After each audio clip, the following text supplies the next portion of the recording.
லால் சலாம் திரைப்படத்திற்கு தடை விதிக்க கோரி மனு. லால் சலாம் திரைப்படத்தை தமிழ்நாட்டில் வெளியிட தடை விதிக்க கோரி சென்னை காவல் ஆணையர் அலுவலகத்தில் புகார் மனு கொடுக்கப்பட்டுள்ளது. கர்நாடகத்துக்கு முக்கியத்துவம் கொடுத்து தமிழர்களை கொச்சைப்படுத்தியதாக லால் சலாம் திரைப்படத்தின் கதாநாயகி நடிகை தன்யா பாலகிருஷ்ணா மீதும் நடிகர் ரஜினிகாந்தின் மகள் ஐஸ்வர்யா மற்றும் லைக்கா நிறுவனத்தின் மீதும் சமூக ஆர்வலர் ஆர்டிஐ ஆக்டிவிஸ்ட் செல்வம் சென்னை காவல் ஆணையர் அலுவலகத்தில் புகார் கொடுத்துள்ளார்.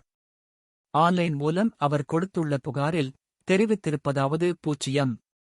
நடிகர் ரஜினிகாந்தின் மகள் ஐஸ்வர்யா இயக்கியுள்ள லால் சலாம் படத்தில் மொய்தீன் பாய் என்ற கதாபாத்திரத்தில் நடிகர் ரஜினிகாந்த் நடித்துள்ளார். விக்ராந்த், விஷ்ணு விஷால் இருவரும் பிரதான கதாபாத்திரங்களில் நடித்துள்ளனர். இந்த படத்தின் கதாநாயகியாக நடிகை தன்யா பாலகிருஷ்ணா நடித்துள்ளார். கர்நாடகாவை சேர்ந்த நடிகை தன்யா பாலகிருஷ்ணா துணை நடிகையாக சில தமிழ் படங்களில் நடித்துள்ளார். சில வருடங்களுக்கு முன் நடிகை தன்யா பாலகிருஷ்ணா அவரது சமூக வலைதள பக்கத்தில் தமிழர்களை மிக மோசமான வார்த்தைகளை பயன்படுத்தி பேசியுள்ளார்.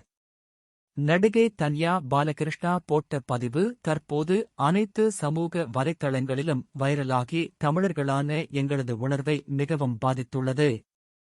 இது பொதுமக்கள் மத்தியில் கடும் கொந்தளிப்பை ஏற்படுத்தியுள்ளது.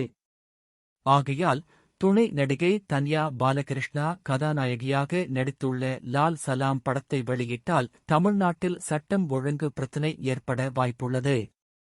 ஆதலால் லால் சலாம் படத்தை தமிழ்நாட்டில் வெளியிட தடை விதிக்க வேண்டும். மேலும் தமிழ் மக்களின் மனதை புண்படுத்தவும் அமைதியாக வாழ்ந்து கொண்டிருக்கும் எங்களின் மத்தியில் கலகத்தை உண்டு பண்ணும் நோக்கத்திலும் நடிகை தன்யா பாலகிருஷ்ணாவை வேண்டுமென்றே இந்த படத்தில் கதாநாயகியாக நடிக்க வைத்துள்ள லால் சலாம் படத்தின் இயக்குனரும் நடிகர் ரஜினிகாந்தின் மகளுமான ஐஸ்வர்யா மீதும் லால் சலாம் படத்தை தயாரித்துள்ள லைக்கா தயாரிப்பு நிறுவன உரிமையாளர் சுபாஸ்கரன் மீதும் வழக்கு பதிவு செய்ய வேண்டும்.